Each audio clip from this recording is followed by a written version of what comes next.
আজ তোমাকে একটা কথা প্রচুর বলতে ইচ্ছে করছে। যেটার জন্য তুমি আমাকে ছেড়ে গেছিলে সেটা কি তোমাকে সেই মানুষটা দিতে পেরেছে?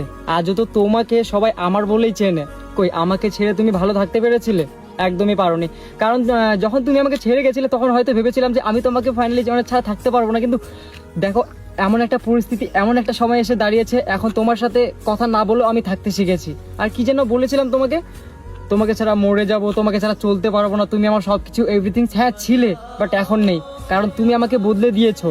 আর লাইফে যদি তুমি আমার লাইফে না আসতে তাহলে তো আমি মানে বুঝতেই পারতাম না যে জীবনের মানেটা কি, আসলে কিভাবে বাঁচতে হয়, কিভাবে চলতে হয়, কখনোই জানতাম না। সো যাই হোক, ভুলে গেছো, ভালো থেকো। তবে একটাই কথা বলবো যে আমার মতো করে যে তোমাকে ভালোবেসেছিল, যে আমার মতো করে তোমার পিছনে যে একটা মানুষ পাগল ছিল, এই মানুষটাকে তুমি পেরেছো সেই মানুষটাকে এমন করে ভালোবাসতে, নাকি সেই মানুষটা তোমাকে পেরেছে এরকম করে ভালোবাসতে? যাই হোক, ছেড়ে গেছো, ভালো থেকো, এতটুকুই চাওয়া।